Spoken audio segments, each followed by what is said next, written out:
and ready to take on the challenges of the world, and I'm proud to be a small part of that.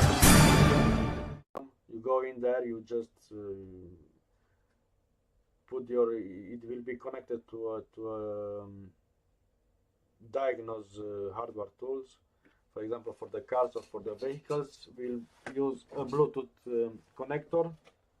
This Bluetooth connector actually will connect with this software, will read the error codes, and will give you the next procedure to fix that that vehicle, that car, or whatever it will be. It will show you the schematics, it will show you everything. Why we do this software?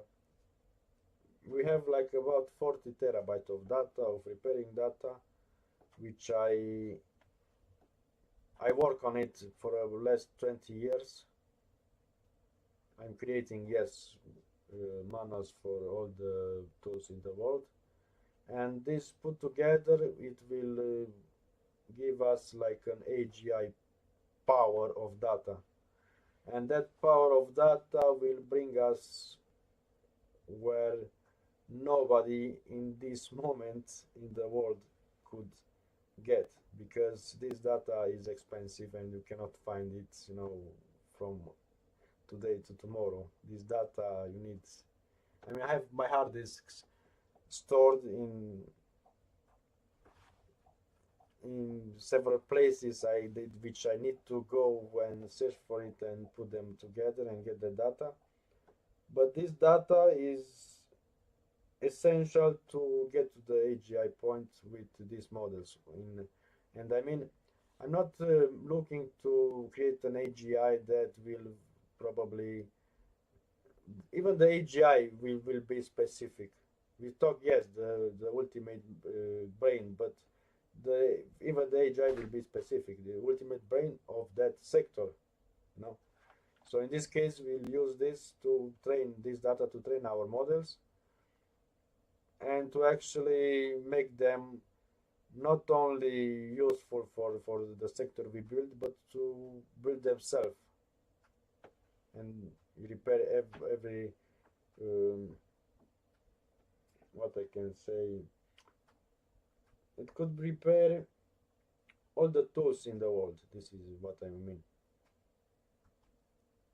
Mechanical vehicles, everything is mechanic, everything is electrical, everything is, you know, I'm not talking about only about cars and so on. I mean industrial tools, machineries, you know, they are all can be fixed, repair, or you can receive this repair goods. And more than that, this software in the future, having the robotics with it, we can create like a live diagnostics. So in the warehouse, when you have a problem with the robots, you know, you can run this diagnose software, you fix it straight away. I mean, if it's a software bug or something, it will just solve it straight away. This is the point of creating this repairing software. But because it is a repairing software, it can be used in any industry actually, where we have you know, industrial equipment that have a chip. This is the point. We have a chip. We have the diagnose tool to discover the sensorial errors and give you the, you know, the solution for that. This is the point on creating the Qubit workshop.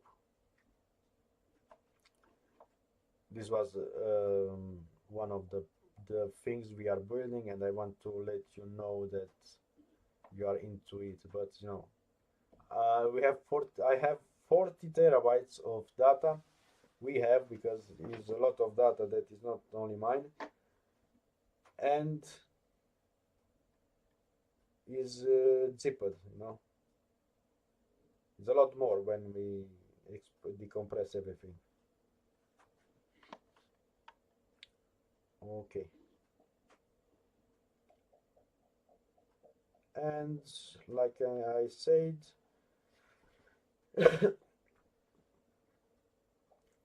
and to tie this entire ecosystem together, we are going fully mobile. Even our old apps, you can navigate in Qubitpage.com. I mean, all the software you navigate, you will see that are all responsive, or at least 80% responsive. We are working to make them responsive in the future every tool. So I mean, if you have an admin, you can just browse it and get in. But plus this practicality you can use in web, we will do also the iOS and Android apps. I had actually I was developer on the iOS platform on their app store, and I didn't enter for many years, maybe 3-4 years, and I just renew my our developer account because it's a Qubitpage account on Apple Store, and we will actually publish this software on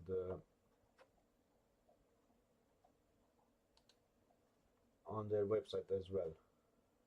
So let me show you here. We talk about the Sentinel Coder, which is the plugin, the Qubit workshop, like I say,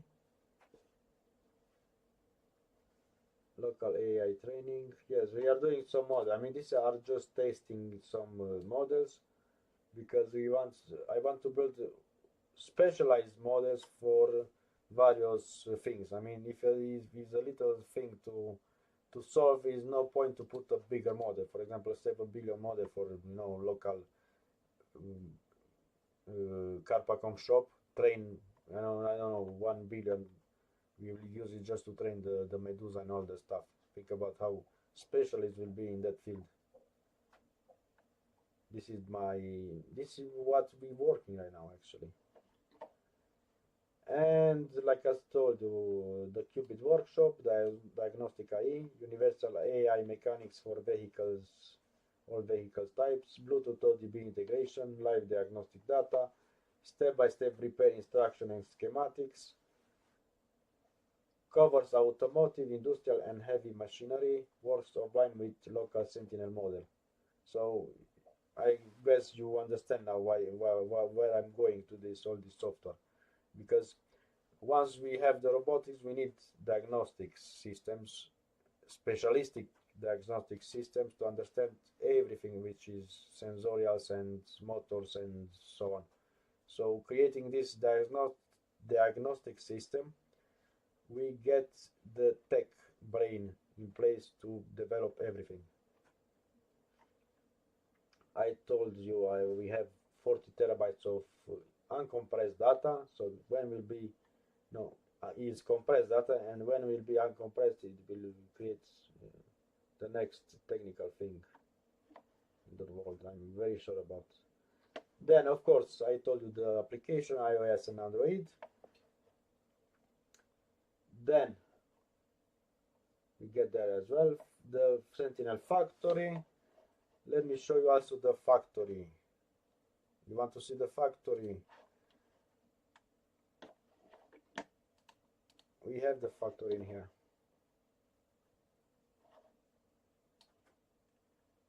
Wait, I close this because this baby is a little retarded right now. What we have more here? Okay. Qubitpage. Okay. And we have the factory.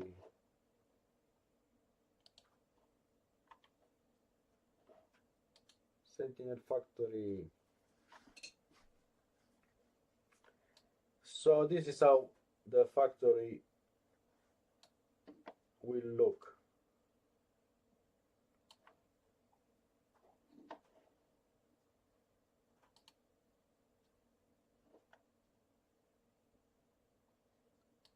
So we'll have the production warehouse, you know,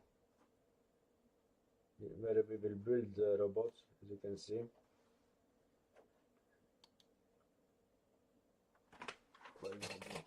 The testing lab, where we'll do all the tests for the robots.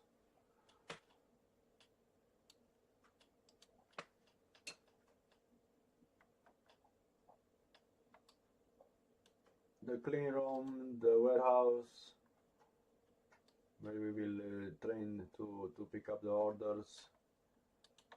The GPU data center, which we will use to train our models. As you can see, in the other side we have the offices, which are here. The solar roof, which will be entirely powered by sun. Then production grid, simulators, market paper. I already showed you almost all of them.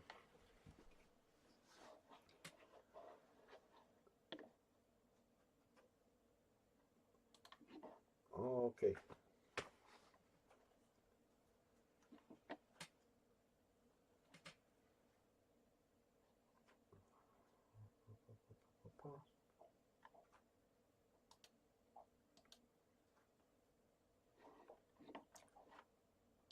And I think this is it. We cover almost everything. I mean, it was about for 2 hours. I was thinking it will take about 1 hour, but I see that we go a lot further with the time. The information is supposed to be more compressed anyway, but this is how it's gone. Okay, so of course I will be live again, and I want to thank you all for tuning in. Go check out the investment deck on early Surge.xyz. Download the Sentinel coder in your Visual Studio Code. Let us know about all the errors that you might have, so we can make a better plugin for everybody to use in Visual Studio Code. Use your own models. We will release models that work on 12 gigabyte video cards, so it'd be interesting to have these models on your own, because even the models will be free, not only the app, the plugin to install on Visual Studio Code.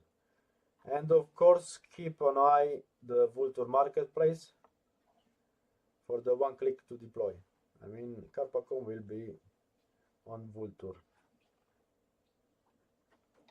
just to let you know. Exposed to the millions of people in the world. So with this, I want to end this session. I want to thank you to everybody who watched me. It will watch me, because I think this will be recorded. And have a great Easter, because we are actually in 11/04/2026. This weekend is the Orthodox Easter, I think. So happy Easter to the ones who are having the Easter right now, and have a great weekend. See you to the next session very soon. As soon we got some other updates, big updates, we will update you.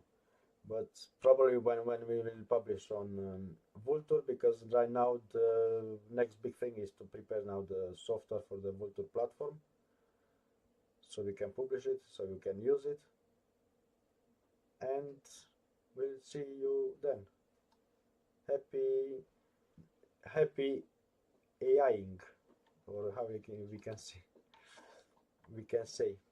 Okay, have a good one. It's 12 o'clock in the night.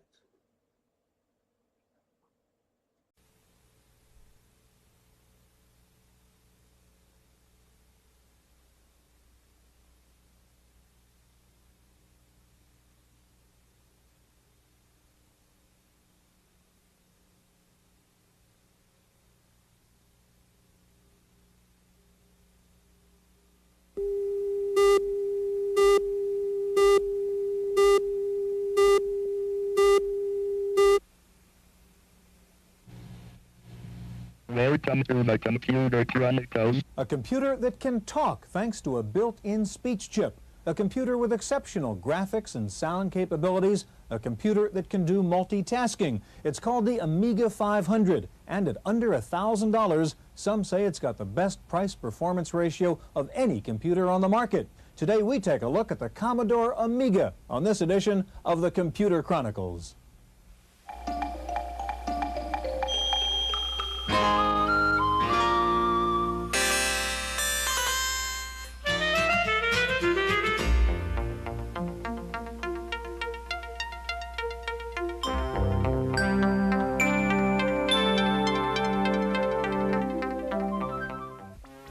The Computer Chronicles is made possible in part by CompuServe, featuring an online reference library, Wall Street reports, at-home shopping, airline reservations, games, and hundreds of other services. CompuServe, helping people get the most from computers. Additional funding is provided by McGraw-Hill, publishers of Byte. Byte's detailed technical articles on new hardware, software, and languages cover developments in computer technology worldwide.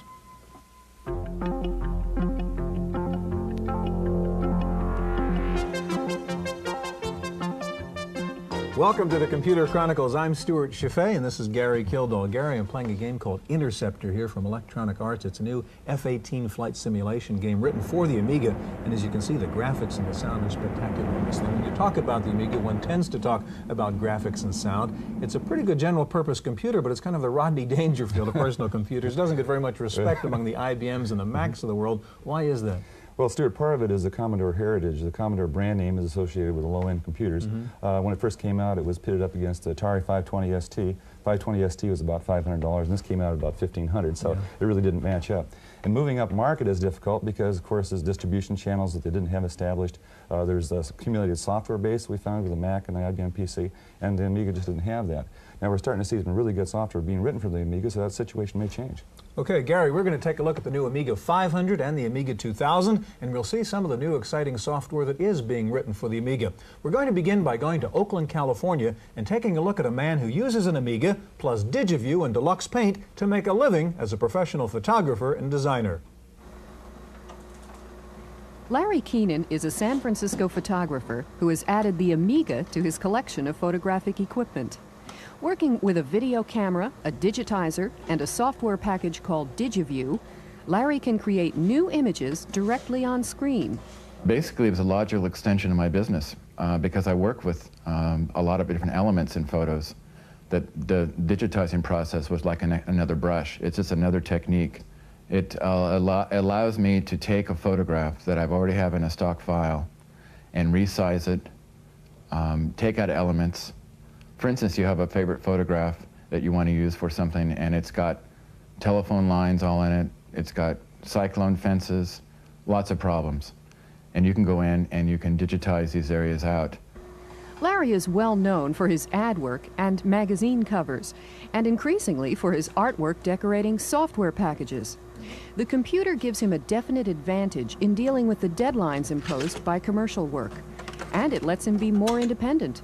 And this is the main difference in this technology. It allows artists, photographers, illustrators, anyone in the art field to take an image, digitize it on their own terms, and present it, rather than being a victim of a technician basically doing it, and you have no input, none. Making the switch from a sharp lens to a fuzzy monitor is not without its problems. Larry regrets the low resolution of a computer screen compared to photographic film, and he finds it hard to keep up with constant changes in the technology. But he's optimistic. The trick is to learn the process because that won't change, just the quality will change in the future, and that's the important part.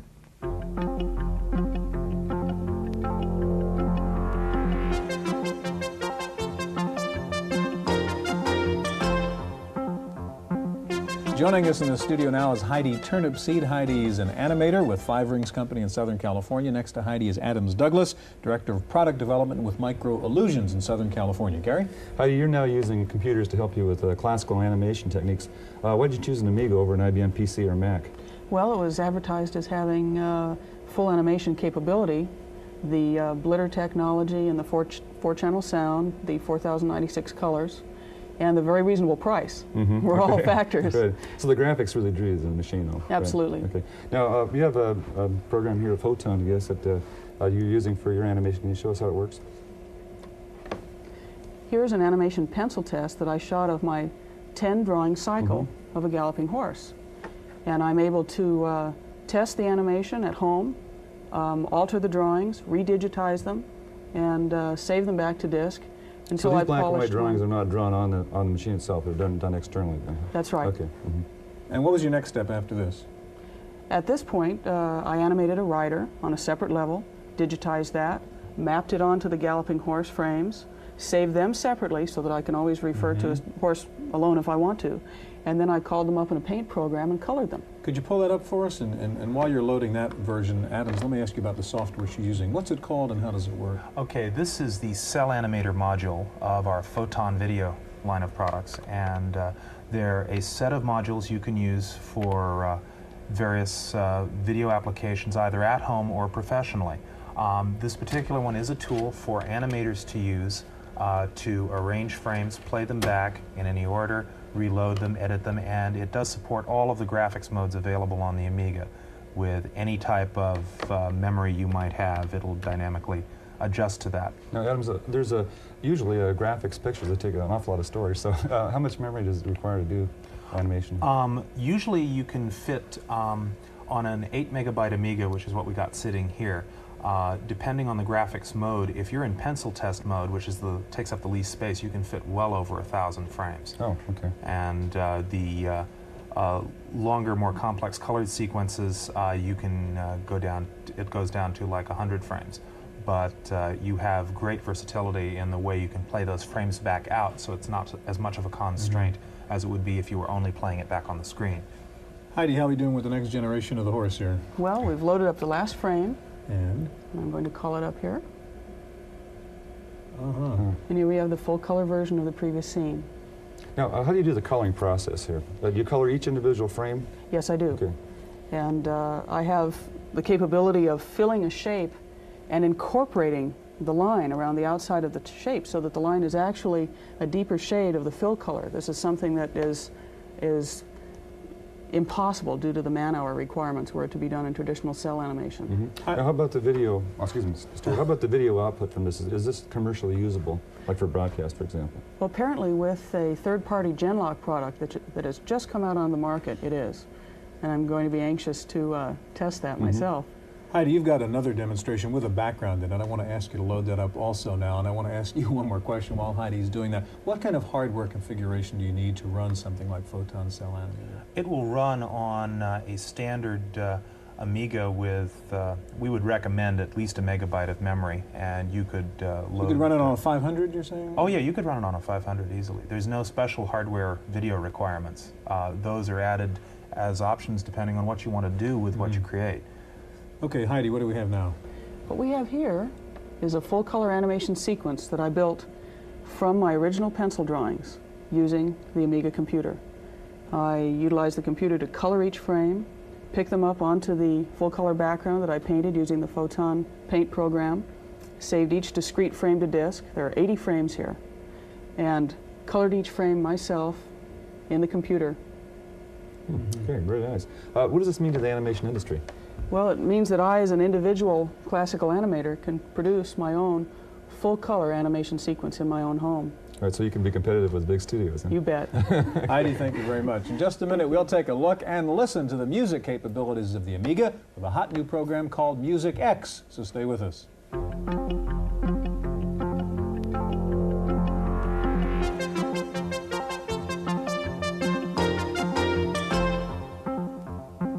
Joining us in the studio now is David Joyner. David's a programmer with Microillusions and the developer of Music X, and back with us, Adams Douglas. David, we've seen how an Amiga can be used for professional animation. What does an Amiga do for you as a musician? Well, it allows me to essentially set up a multi-track recording studio in my home. the synthesizers nowadays all have what is called MIDI, which stands for Musical Instrument Digital Interface. It's like a set of agreements between various music synthesizer manufacturers as to how their various instruments can communicate with each other. And the computer can receive that information and process it in various ways. And I will now attempt to record a performance and show you how it works. I'll set the tempo to some reasonable value, 131 quarter notes per minute. I'll now start to record. The drum machine, which has been synchronized to the computer, will automatically start.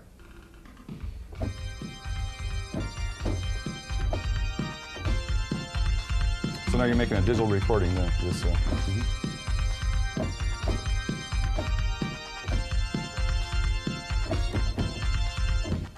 And I stop that, store it into the machine. Now if I go back to the beginning and play again, and you can see it's got controls just like a tape recorder, fast forward, rewind, and play. This program has been designed to work on various levels. On the surface level, it's very simple, but at the same time, you can dig down deep into its innards and sort of... But right now what you do is you recorded one segment of music, and how many segments can you record then? You can record up to 250 segments in the computer, although 20 of them can play at once. Okay. Can you show us how you manage some of those segments? Here's the editing screen. Well, there's various different editors. I'll show you the simplest one, which is the bar editor, which shows the music as a series of bars. And in fact, you can drag notes around. Shut that off. Anyway. Okay. So what are some of the other controls that you have? Well, I'll show you some of the other screens. There is the librarian screen, which allows you to send sound data to the synthesizer and make the synthesizer play different sounds. You can store the various patches from the synthesizer onto disk. There's going to be, let's see, we have filters. What these allow you to do is process your playing in real time to change your performances. Here's an example of, this takes a second to load, the key map editor, which allows you to redefine the behavior of the musical keyboard, sort of like musical keyboard macros. Which you can assign a sequence of notes to a key on the keyboard. And I've always been interested in the idea of sort of co-composition, co-performance, not just a human composing and not just a computer composing all by itself, but together in a synthesis. There's a lot of things that I'm interested in developing in experimental techniques in music. So you see this is more of a combination of the talents of the machine and the talents of the Exactly. David, what does MusicX do that's new in terms of this kind of music software? Well, it's new in the sense that it's affordable. It runs on a machine that's affordable and a machine that has color. The Amiga is a very creative machine. I think it has a very creative spirit to it. And I think that many musicians are attracted to that, and they're dying for an excuse to buy one. Adams, MusicX is in development now, right? I mean, you're still working on this thing. When's this going to hit the market? This will be out in about 2 months. Okay, and you said it's reasonable. What will it cost? $290, I believe, something like that. Although by the time this program airs, it may be less than 2 months. Okay. And is this for the professional musician, primarily MusicX, or is it for a person who's not a performer and can still take advantage of this? Well, I think the program can adapt to various levels of talent. If you're an amateur musician, sort of like I am, I'm really a sort of a musician techie, I like to be able to compose on a screen because I'm not that great of a keyboard player. But on the other hand, I want something that the professional can also use and in his work. One last question. We've heard of the Atari ST a lot from musicians. How does that compare to an Amiga for what you're doing? Well, I think the Amiga is a little bit more polished in the way it's designed. And I'm hoping that MusicX will be able to support a lot more features because of the multitasking power of the Amiga.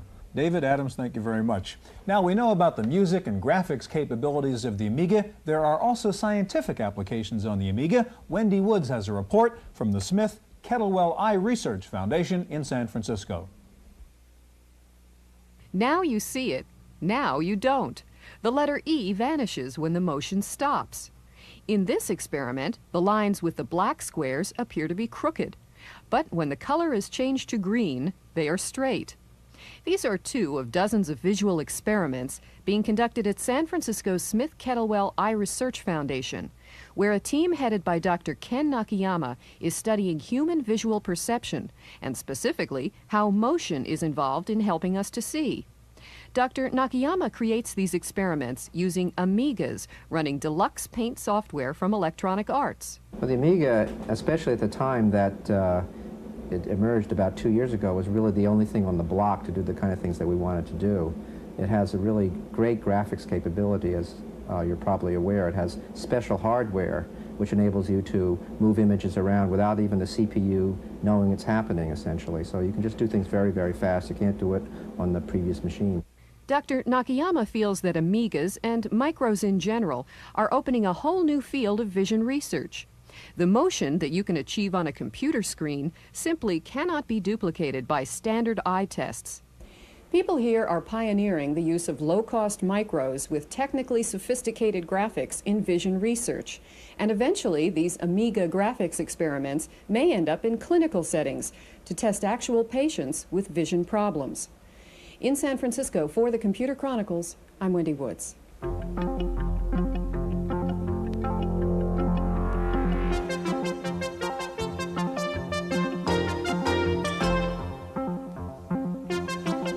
With us in the studio now are Tim Jennison, president of NewTek of Topeka, Kansas, and next to Tim, the vice president of NewTek, Paul Montgomery. Stuart, so far we've seen the Amiga used for animation and for a musician's tool. We have a TV camera sitting here, so I guess we've covered all the bases. We're up to video on the Amiga. Tim, why did you choose the Amiga as a target for your product, a video product? Well, the Amiga, of all the computers on the market, is really most well suited for video use. Right out of the box, it's without any other display cards. It's got NTSC video, can display 4,096 colors at once, which is really enough to get a photographic quality image on the screen. Plus, with certain coprocessor chips and internal circuits, it's really a powerhouse. It's got the throughput and the horsepower to do what we need to do. Now, what does your product consist of? Well, the video toaster is a peripheral that turns the Amiga into a professional video box. It really consists of 4 main sections. First of all, it's a display card, and it carries the Amiga past 4,096 colors, so you can display really millions of colors on the screen at once with more resolution. And certain Amiga software packages can already take advantage of that increased resolution and color. Second, it's a frame grabber or a video digitizer, so it can grab frames from a VCR or a camera 60 times a second in full color. You can use that all by itself to capture frames for saving on disk and later recall. You can import the images into a paint program and do cut and paste operations, for example. We'll see how it works. Okay. First of all, we're looking at the toaster now displaying live video 60 times a second. This is coming off the camera that's sitting on our desk right here. The camera runs into the toaster, and the toaster runs into this monitor. I can slow down the frame rate so you can see that it is really capturing images. If you want to move your hand, Gary, you can see that it's really... A little delay there. Yeah. Okay, some of the effects it can do. This is tumbling around the x-axis, tumbling around the y-axis. This is a zoom. These are typically effects that would be very expensive if you hadn't be by broadcast quality kind of material. Yeah. These effects might cost $20,000 on up to $300,000 to do with traditional video equipment. This is a moving blind effect. Here's a quad mosaic. And then there's kind of a kaleidoscope effect there. This is a 16-level mosaic. And we can do a receding mosaic, which is kind of interesting. And zoom in, and we can do what we call an infinity slide, like a infinity mirror effect you'd see at the barber shop. Here's a mirror effect reflected around the center. This is called pixelization. It's a very popular effect in commercials. It gives it kind of a high-tech computer look. This is called a push-on. This is used widely as a transition from one scene to another in a video. The picture flying around on the screen is an example of what a TV engineer would call an ADO effect. And this is, you would pay a lot of money to get this kind of effect. Another ADO type effect is the sphere, which is usually reserved for the very expensive broadcast equipment. The beauty of the toaster is that these are all software-based effects.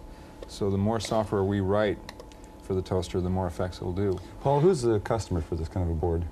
Well, the customer is one of the 7 million camcorder owners in the U.S. right now. It is education. It is corporate sales and training tapes. It's anyone who really has an interest in video or a need to do video. This will give them that slick, television look that people are becoming accustomed to. So, for example, if you have a small business and I wanted to have, have video in my PR department, then I could build it myself. Huh? Absolutely right. You don't see this right now replacing things like ADOs and professional quality broadcast effects equipment, do you, or do you, Tim? Well, I do, because even if a station has these very high quality units, they're typically a kind of a precious resource, and you have to line up to use them. And if you're renting time on them, it's typically $300 an hour for the really top stuff. So now a small ad agency has access to this sort of thing, and even a TV news department has to line up for this sort of thing. Now they could get those effects very cheaply. What would the next steps be? What are the things you're trying to add to the video toaster as you improve it? We've got a number of add-on products planned for it. We'd really like to get the entire production process into a single box, and we're working on all the remaining bits and pieces to do that, so we can really truly have desktop video. When you say desktop video, that's obviously a sort of an analogy to the desktop publishing situation. Paul, what do you really mean by desktop video? Desktop video is the marriage of personal computers and video. So it gives a much more professional quality to equipment that traditionally is very expensive. Using the computer technology, you can do it now fairly cheap. Do you think the consumer is going to really be doing the full editing in their home in the future? If it's easy enough, and that's what we've really tried to keep in the system. You see that trend? Yes, absolutely. Well, what's the toaster package consist of, Tim? I mean, what do you get and how much does this cost? Well, for a whole system, you would need a VCR, a camera or a camcorder, the Amiga, and the toaster card. All told, you would pay somewhere around $2,000 for everything. And how about the toaster product itself? I mean, what is that? Toaster itself lists for $799. Okay. And that's a board, and it's a board that goes into the Amiga. Yeah. Do you see some combination, as Gary mentioned? We've seen music and we've seen animation so far in this program, now video, of really taking these things together and going into a real comprehensive, creative work environment? Absolutely, yeah. And are you guys working on that in any direction, or working with other? We're working on an NTSC Paint program that would take the output of this and manipulate it in millions of colors, an animation product, a titling product. So I see that, and it's also compatible with all Amiga software. Okay, gentlemen, thank you very much. That's our look at the Commodore Amiga. Hope we'll see you here again next week on the Computer Chronicles.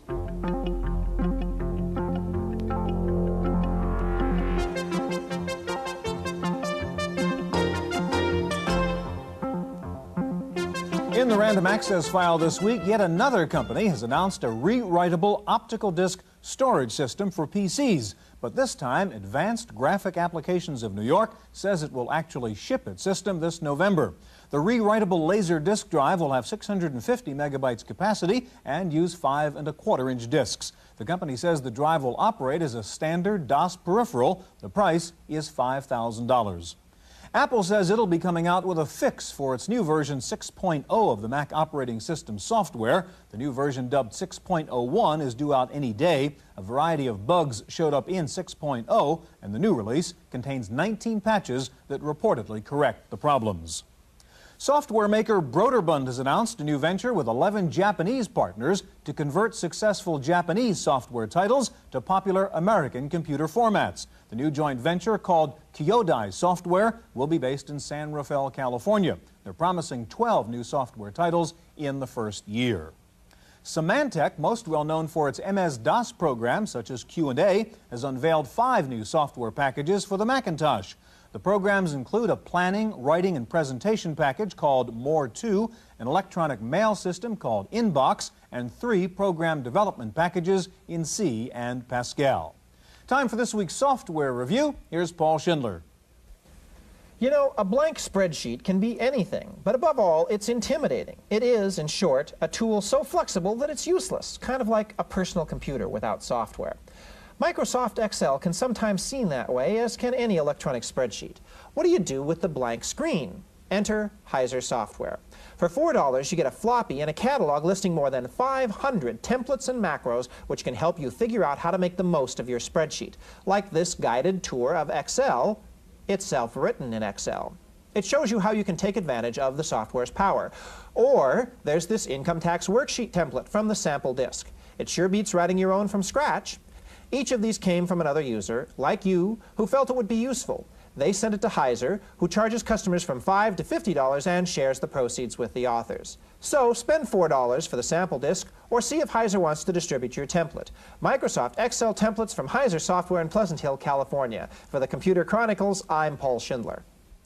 The new video display safety law in Suffolk County, New York has gotten lots of press attention lately, but last week, NYNEX threatened that it would close its directory assistance operation on Long Island because of the new VDT law.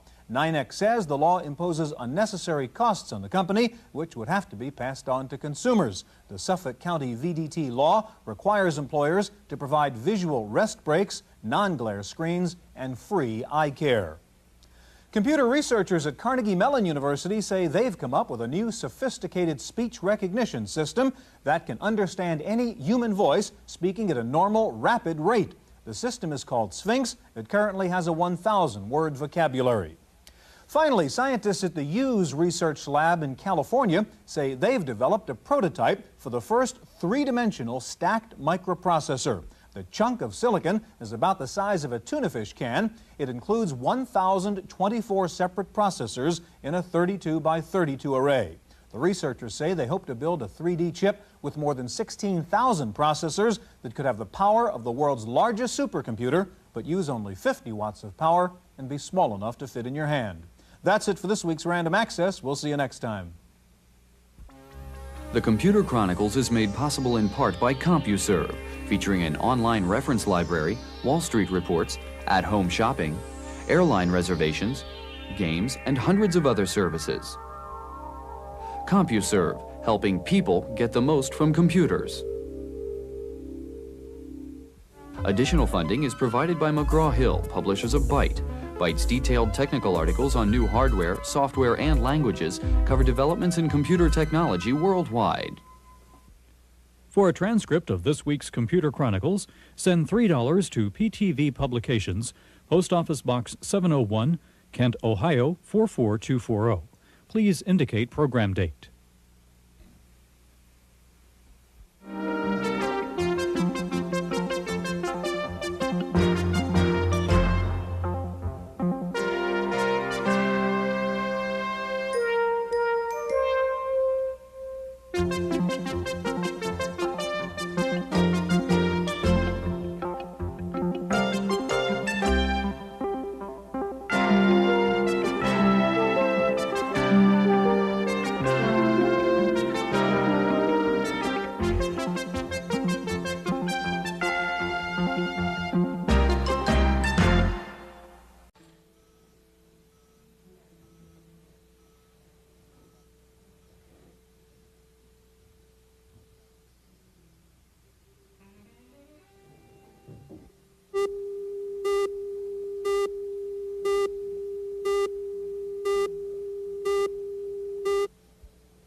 This is a U.S. Army helicopter flight simulator at NASA's Ames Research Center in California. When the scientists here needed a computer that could handle the fast graphics and multitasking required by a simulator, they didn't go out and buy an expensive mini computer system. They bought a Commodore Amiga, in fact 15 of them. Today we take a look at the underrated and too often ignored Amiga on this edition of the Computer Chronicles.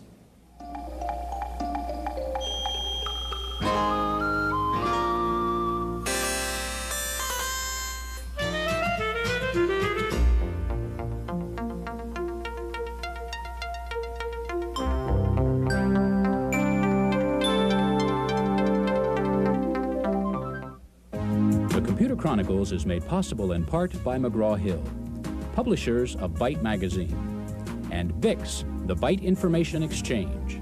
In print and online, Byte and BIX serve computer professionals worldwide with detailed information on new hardware, software, and technologies.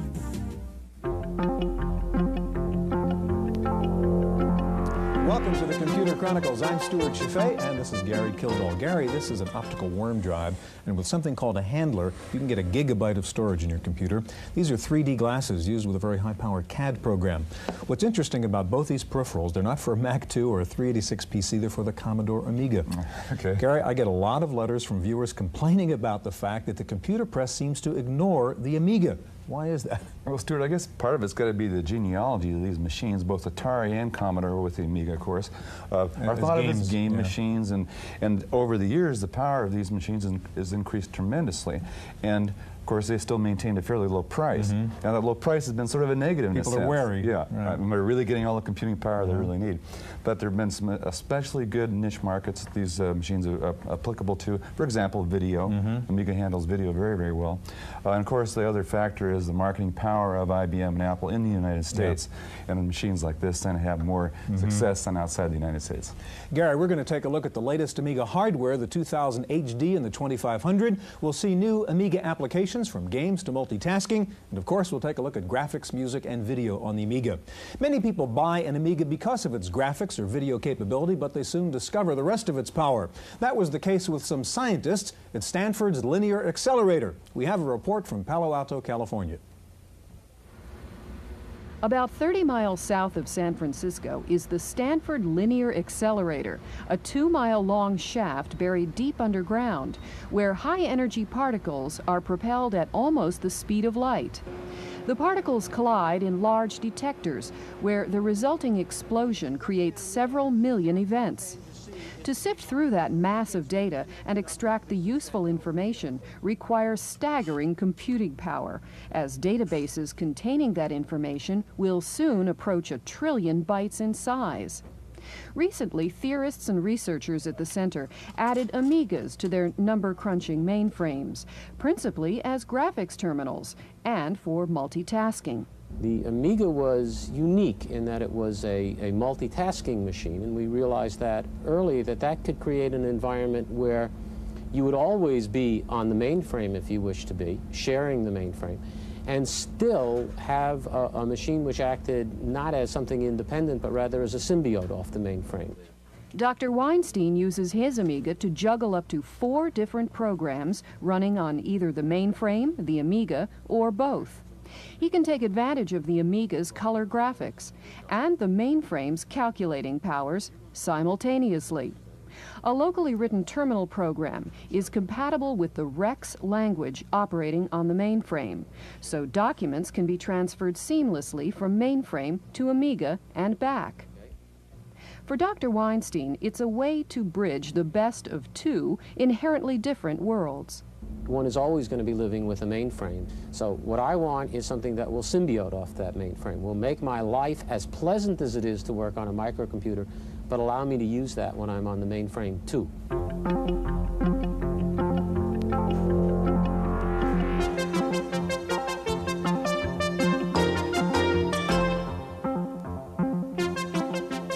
Joining us in the studio now is Tom Stearns. Tom is District Sales Manager with Commodore out here.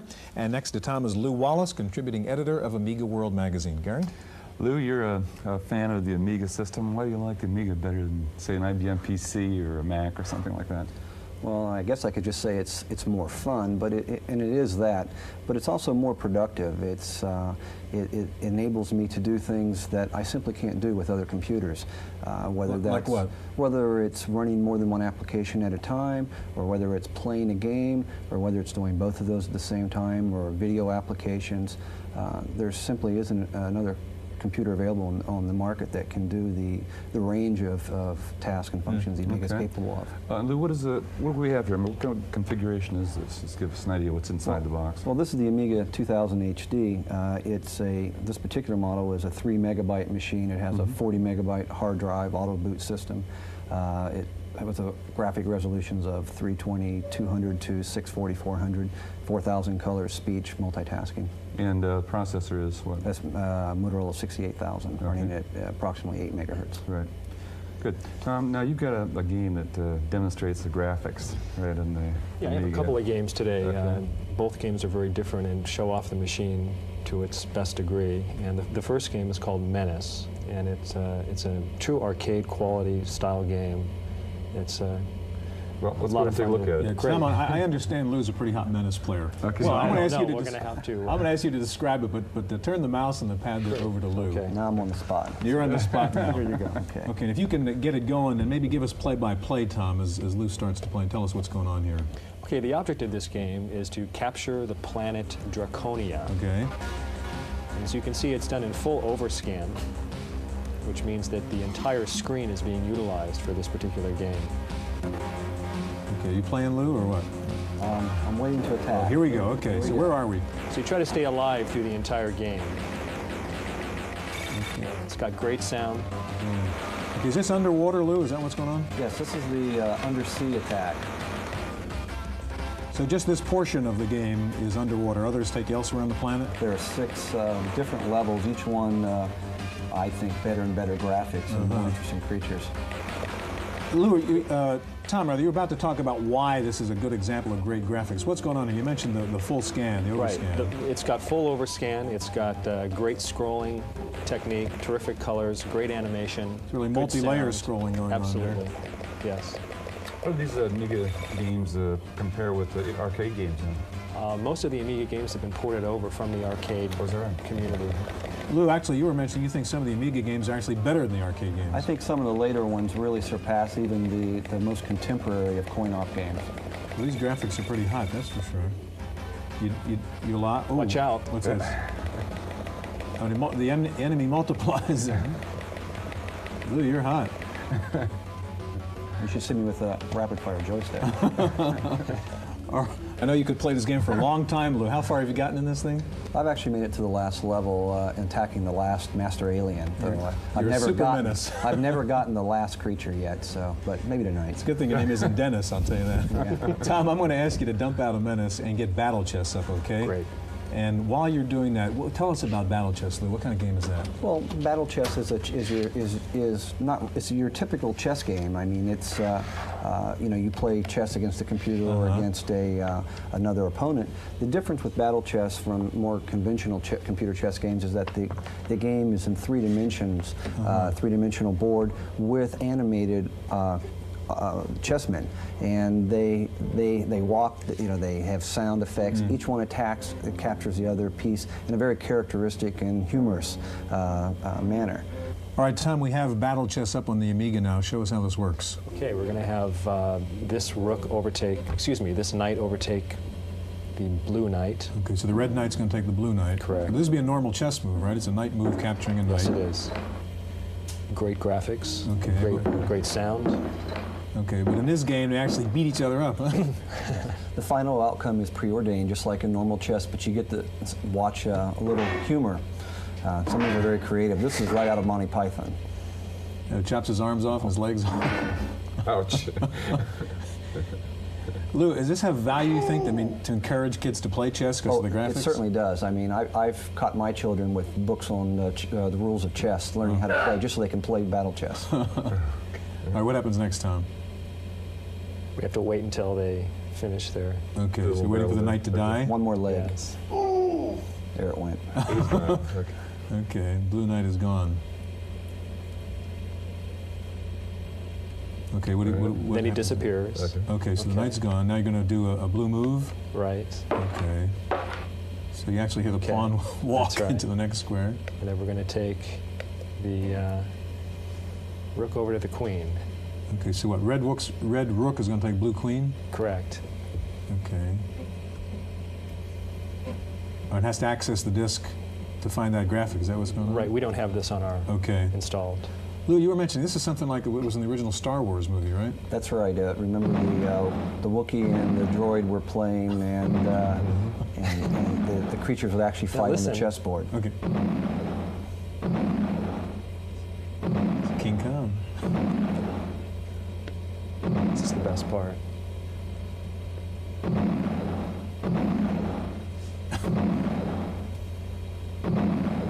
It's pretty mean.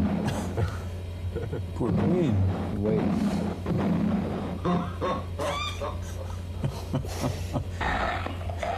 Oh, gosh. A nice twist to the game.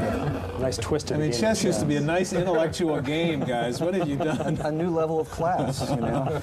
All right, thanks for showing this. Lou, I want to ask you about the graphics on the game. These are just games and they're not important, but what does it show us about what the Amiga can do? Well, games have always taken more computer power than just about any other application. And the same power that's channeled for games and graphics can be used in more productive applications such as business, productivity software and multitasking, which all Amigas can do. Right, and they've done that for quite a number of years. From day one. Exactly. In fact, they're the only computer that has multitasking built in in the operating system from the base up. Now, you have some examples that show off the multitasking. Yes, I do. I'm going to show a quick little scenario here of what I consider a real-world application. Traditionally, I always start up a virus program to check to watch for viruses and Trojan horses because you never know when you're going to pick up one. Then I'm going to load up a partially completed document into just a standard word processor. But what I want to do is take some data from a spreadsheet, which I did not previously prepare, and incorporate that into the word processor. So I've got my document, I'll just push it to the background, and you can see that the word processor's still there and waiting to do whatever I want. And I'll load up the spreadsheet. So the point is you're really going to run both programs They're at the same both time. running. I could be spell checking or printing, or I could have a terminal program So running. now you're in the spreadsheet. Absolutely. These are both active applications right now. I'm loading up a prepared template, which is a sales history of the Acme Fruit Company. And using the Amiga clipboard device, I'm going to transport data directly from the spreadsheet into the word processor. So by highlighting the area that I want, then I'll just pop back into the word processor, position my cursor, and paste it in. There you see the data is now part of the document. But to go a little further, I'm going to incorporate some graphics as well and go to yet another program. So you're up to the fourth thing you're running at the same time? There's actually more tasks than that running because there's DOS and the workbench itself. So here I'm generating a three-dimensional pie graph of that same data. Push that to the background, bring up the window, and now this is a little program I wrote that just grabs all the screens in memory and saves them off to a RAM disk. Now, I've already done that. Now it's done. It's saved the screen. I don't really need the spreadsheet any longer. I'll load up a little paint program, which is Deluxe Paint 2, the standard that most paint programs are compared against on the Amiga. And I'm going to load up that program, or the pie chart that I just generated. And there it is. Now, all I'm going to do is just clean it up a little bit before I put it in my document. Clear the screen, position it, and save it back.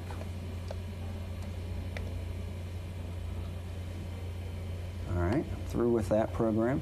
Let's go back to our word processor and select Insert, which allows me to insert graphics into the document. Change to the appropriate drive, click on the graphic, and it will be loaded into the memory of the word processor. And here you see I now have a graph, I have spreadsheet data, and I have word processor.